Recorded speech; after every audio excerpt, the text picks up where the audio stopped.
Так, вот, туғанлар, келіп жеттім. Блин, у меня очки потеют. Надо этот воздух кіртірге, очкиға воздух. Бүтін жерде зелень, туғанлар, көресің бе, нешеке? Вот оттуда, короче, ехал, вот так, спускался сюда. Ну, как обычно, летом.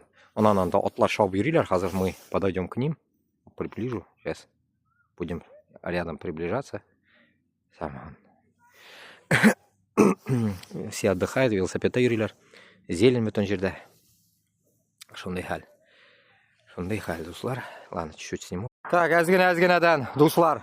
Так, YouTube бара, YouTube-та кем заинтересован, можете эфир наблюдать. А так буду вот так потихоньку снимать тоже, останавливаться.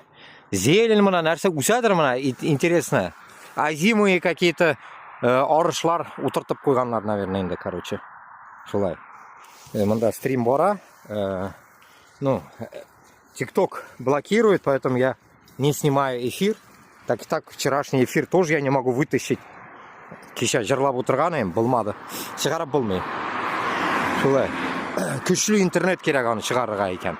Онда, потому что 1,5 часа один, другой 1 час что-то записалось. А я сидел вообще 2 часа чем-то. Записалось вообще мало. Шулай. Ну, алға, ауылны көрсетем сізге. Как обычно. К лошадям. Атлар қорап қайтарбыз. Қараңғы түшкенше. Яғым түшін болмас, алла берса беген. Салқын. Телефонға да әзгені видео алып қойық енді.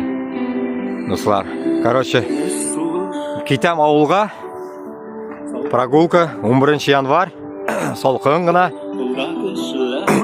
Атларны қойрап қайтабыз. Алла берса.